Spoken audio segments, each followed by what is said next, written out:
My name is Chris Lane, and I'm a professional bass fisherman. There's a lot that goes into it. Media, content, video, filming. It's not just get in the boat and go fishing. I kind of read the water. That's the way we grew up. Understanding fish habitat. You understand water conditions, weather conditions. That's what I feel makes a great fisherman.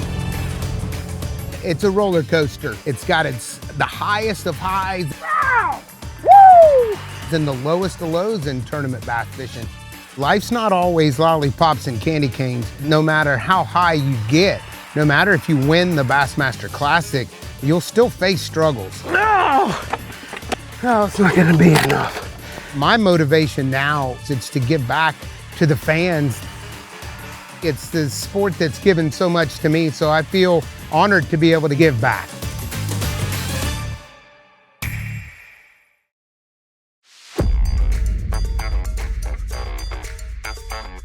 I live in Guntersville, Alabama. What a beautiful place to live. So I moved to Guntersville because of the lake and because of the people. When you got 4 kids growing up there and they're all involved in school, you want to be an active member of the Guntersville community and just kind of play your part. Well, we do a number of events there. The big one that we do is the Foodland Bass Team Tournament. We actually ran a kids event. I think this was our 18th annual one that we did there. And Foodland came on 10 years ago and said, hey, we want to run a tournament there. And then, partnering with Bass Pro over the years and watching them give 300 rod and reels to kids every year with the help of kid casters is just unbelievable. Seeing all the kids come out to the event, seeing the parents come out, and seeing the joy that their kids have is pretty awesome. To feel that you're actually giving back to a sport that's given so much to you, that in itself is why we do it. My involvement into the fishing industry, helping out with MLFAA events, hosting Foodland tournaments, to be able to help out with that kind of stuff, it's important to me because it's the sport that's given so much to me, so I feel honored to be able to give back.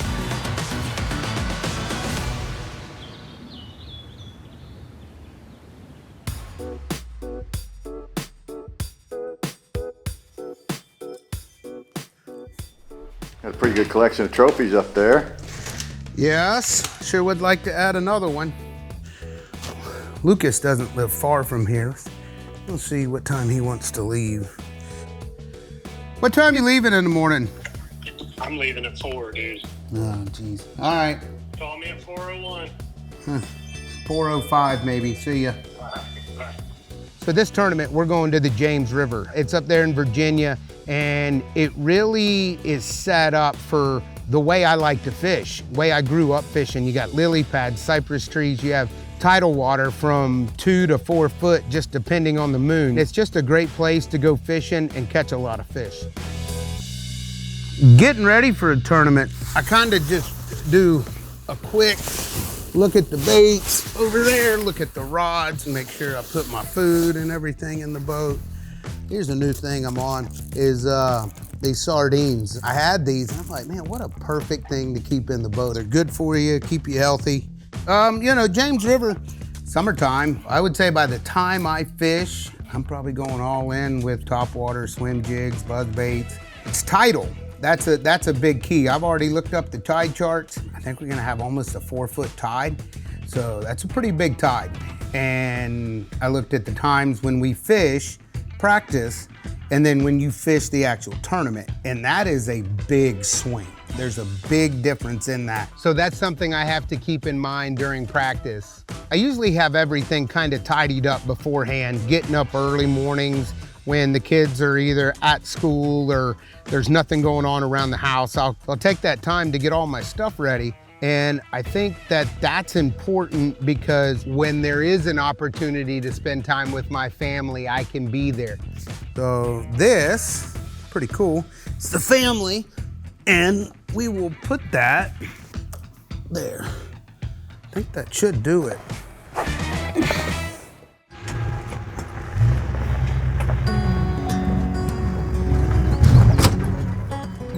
Never a dull moment. Just dropped Coleman off. He's got basketball games. He loves riding in my grandpa's truck. It's what my grandpa used to take me, Arnie, and Bobby in when we'd go down to Lake Kissimmee. So just trying to finishing up, you know, a bunch of family stuff, because that's really important to me. My kids are involved in everything from cheerleading to football to basketball to golf. They do it all. So when I go home, when I get off the road, it's put the boat in the garage, close everything up, get the golf clubs out, get your basketball shoes on, throw the football, go fishing out of the little tracker that my son's got, just go have a great time. Coleman, quick question. Golf or fishing? Go. Golf. It's always an adventure, for sure. He's really helpful and very involved when he's home. So when he leaves, I definitely have to kind of kick it into overdrive. Oh, good shot. We used to travel on the road a lot in the motorhome, pretty much when we had nothing, and that was fun. It was absolute blast. But we wanted our kids to be able to chase their own dreams. So my wife stayed home while I went on the road. To see the way that she's raised our kids and her involvement into each and every one of them, she's done an amazing job. All right, you're up 2 now. I got my work cut out for me. Good shot. Spending time with my family and establishing family traditions is important. So there's a tradition that we do before we leave, and that's to go to Winsel's Oyster House. It's just a little restaurant right there on the water. A great place to eat and spend some quality time with the family before I leave for a tournament.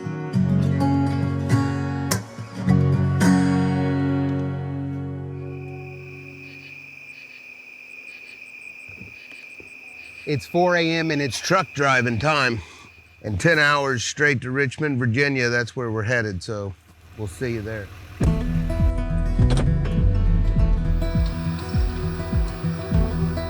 The moon is about as bright as you'll see this year. When I see the moon like that, it's a super moon. That super moon is why the tide swings are so high. You're talking about 4 foot of water all the way in and all the way out. We'll see, should be good. So growing up, man, it was fun. My parents instilled in us to get in the outdoors. My grandpa took us fishing over the summer, and then we really went fishing with each other. I got 2 older brothers and a younger sister, and that's what we did. Fishing in the outdoors was a family tradition.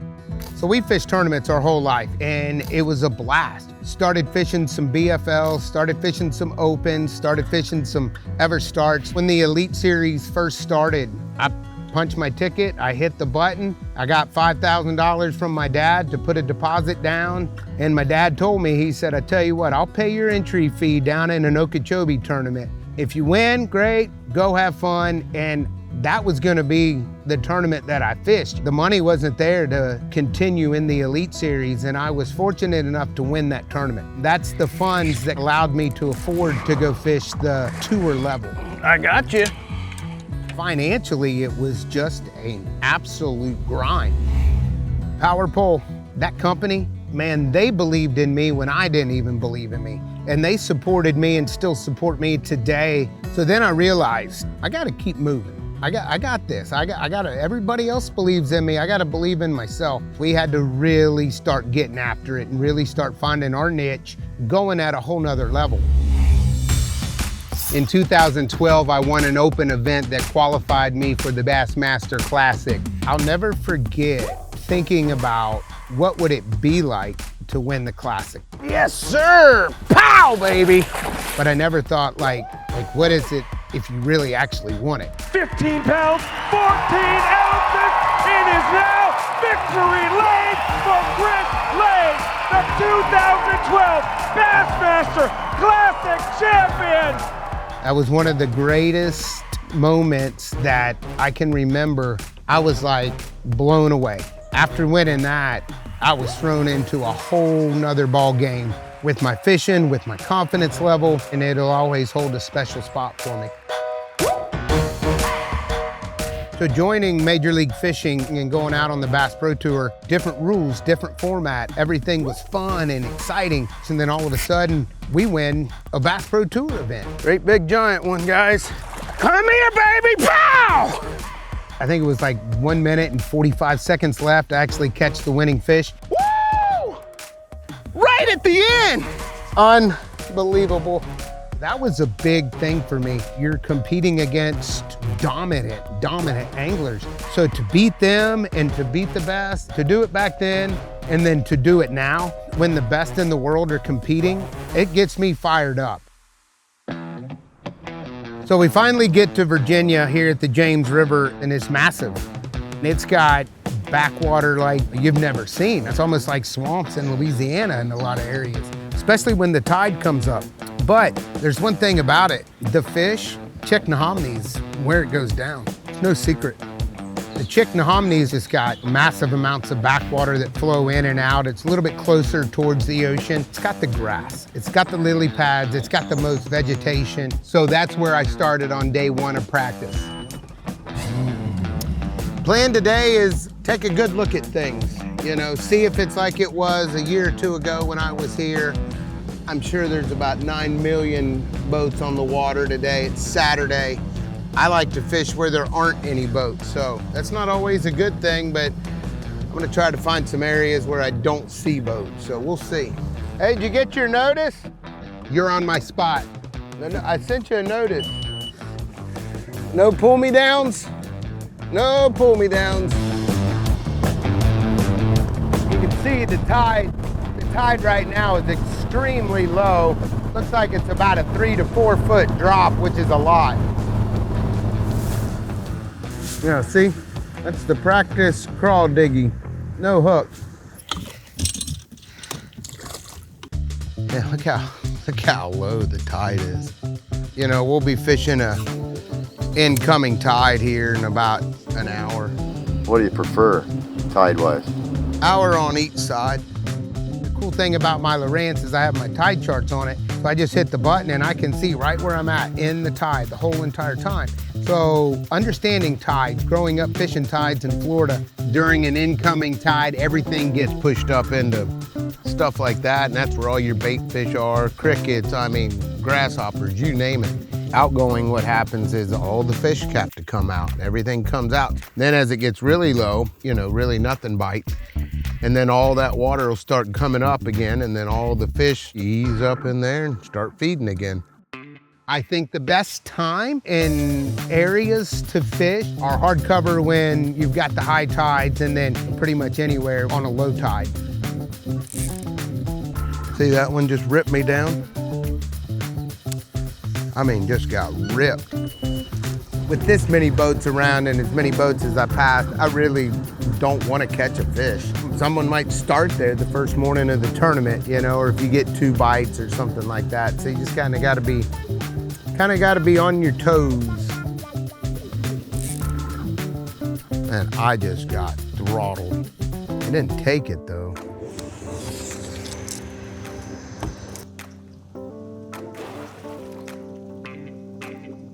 Well, that was 2 bites down that line, 1 bite back over there.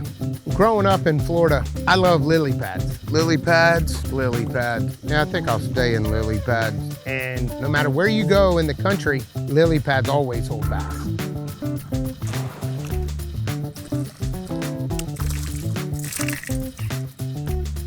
Scoreable. I don't really care about catching one right now. I just care about, you know, blow-ups, where the fish are. Just good God almighty.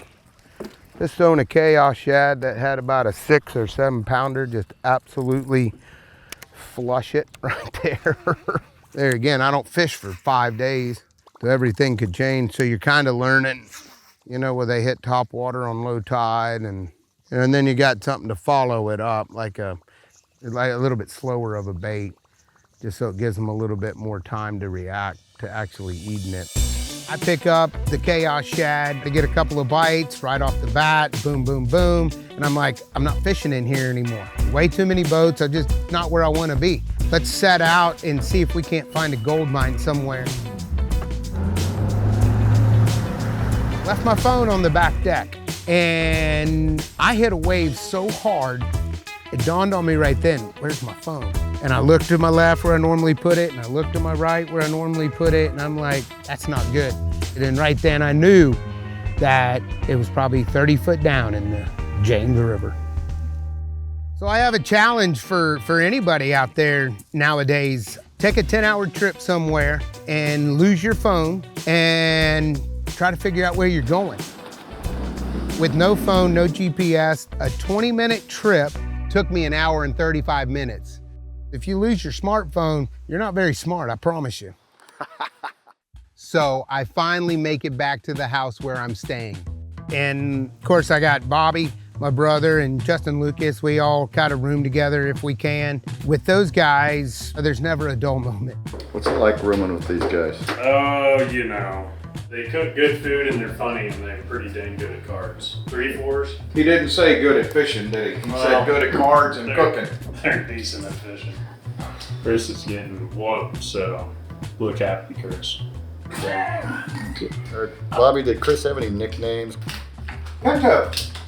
That's his nickname. Where'd that come from? How'd that? That came from the cabin a long time ago. With me, him and Arnie went down there and had a tournament the next morning out of Camp Mac. And we didn't bring any food. And I went through the cabinets to see if there was anything to eat. And there was 5 cans of pinto beans in there. So I put them on the counter and me and Arn went and started a fire and we came back in and he had eaten all 5 cans of pinto beans. All 5? 2 of them were rotten. Arn called him pinto from there on in. What's your defense, Chris? There's no defense. Hey, being the younger brother, you gotta get in there and fight when you can. They weren't gonna give me nothing. You still like pinto beans? Yeah, we did.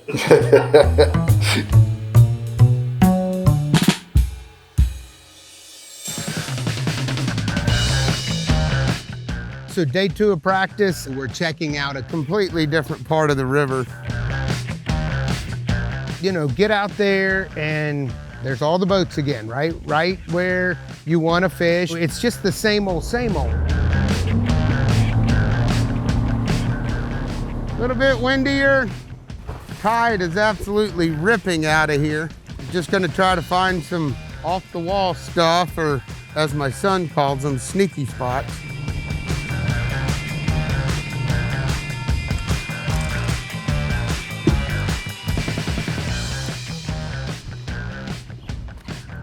Do a little bit of different baits, little swim jig, caught some fish on that, chunker. And I get out there and I catch one and it kind of dawned on me because I've got Bass Pro socks on, Bass Pro hat on, Bass Pro rod, Bass Pro line, Bass Pro reel, Bass Pro baits, Bass Pro boat.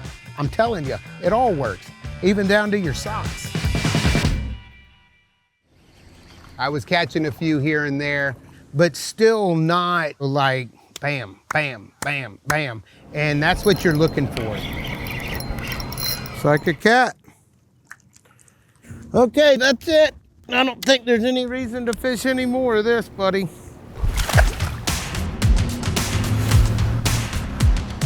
So for practice day 3, I decided to go back to where I knew the fish were going to be.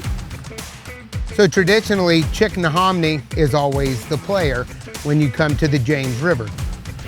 That area produces time and time and time again. I'll probably just go flip lily pads without a hook, see if you can't find a stretch. So day 3 practice went good. Confidence is high. Everything seems to be right in line with what I was thinking. The fish are located, the baits are dialed in. I got everything in my mind to give me the best shot to succeed in this tournament.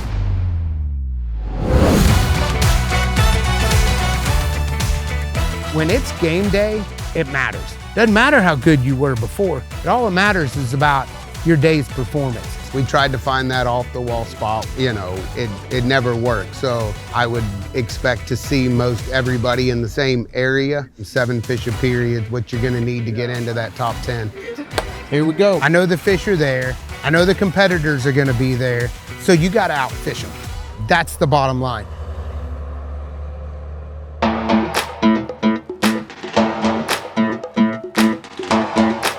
I stuck with the plan at Chickahominy. The fish were in there, to be caught.